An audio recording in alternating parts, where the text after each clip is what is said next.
A fully loaded oil tanker needs almost 3 kilometers just to come to a stop.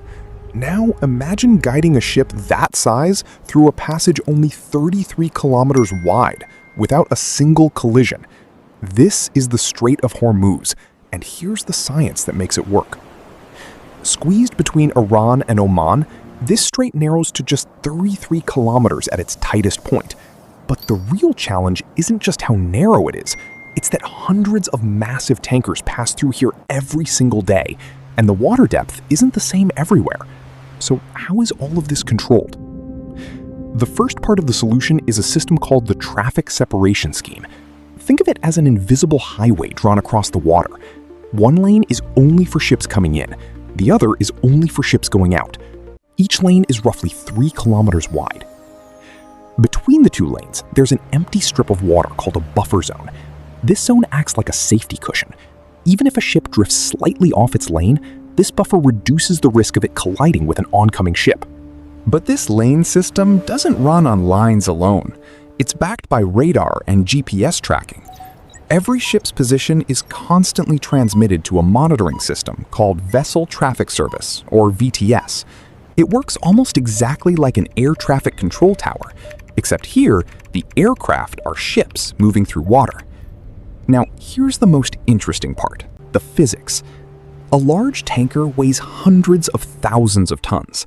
That mass gives it enormous momentum, meaning it needs a huge distance to slow down or turn. That's why in this narrow passage, ships reduce their speed well in advance, giving themselves enough time and distance to react if needed. The second challenge is water depth. This strait isn't very deep. How far a heavy tanker sits below the waterline is called its draft.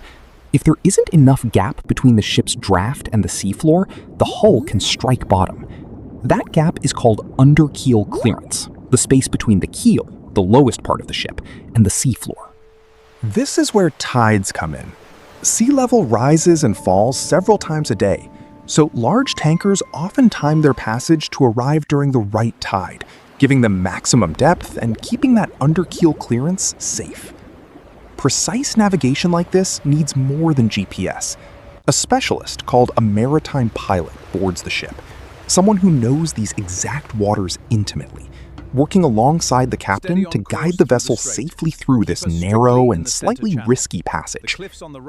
Weather and wind speed are also monitored constantly, because even a strong gust can nudge a ship this size slightly off course, and in a passage this narrow, even a small shift matters. So every time a massive tanker glides through this 33-kilometer passage, it isn't just one captain's skill at work. It's radar, GPS, tidal calculations, and years of hard-earned experience, all working together to bring that ship safely to its destination without a single mistake.